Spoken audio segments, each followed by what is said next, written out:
وقال علي عليه السلام: البخل عار، والجبن منقصة، والفقر خارس الفطن عن حجته، والمقل غرب في بلدته۔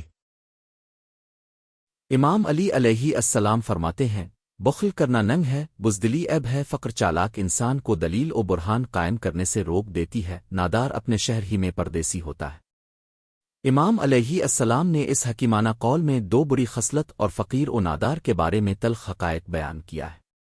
البخل اور فرماتے ہیں کہ بخل کرنا ننگ ہے، بخل یعنی انسان خدا کی دی ہوئی نعمتوں کو جہاں خرچ کرنا چاہیے خرچ نہ کرے۔ بخل کے مقابلے میں جو پسندیدہ خصلت ہے وہ سخاوت ہے، اس کے ساتھ ہی ایک اور مذموم صفت اسراف ہے، یعنی انسان کو جہاں خرچ نہیں کرنا چاہیے وہاں خرچ کرے، یعنی اسراف افراط ہے، اور بخل تفریط، جیسا کہ معلوم ہے افراط اور تفریط دونوں بری عادت ہے، میانہ روی بہترین راستہ ہے۔ بخل کی قباحت کسی پر پوشیدہ نہیں ہے، کوئی بھی چاہے وہ کتنا بڑا ہی کنجوس ہی کیوں ہو اسے گوارا نہیں کوئی اسے کنجوس کہے۔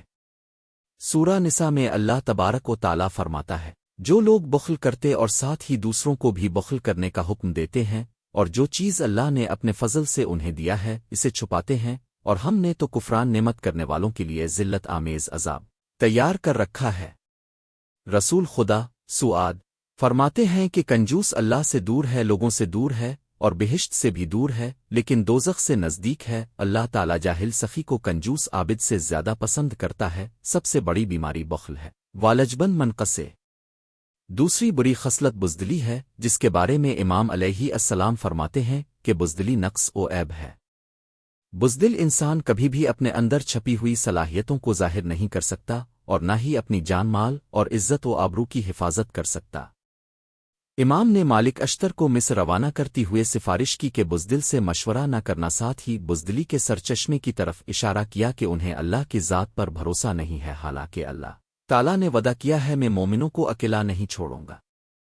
امام باقر علیہ السلام فرماتے ہیں کہ جس کے اندر بخل، حسد اور بزدلی ہوگی وہ ایمان کی حقیقت سے آشنا نہیں ہو سکتا، اور مومن کو بزدل، لالچی اور بخیل نہیں ہونا چاہیے۔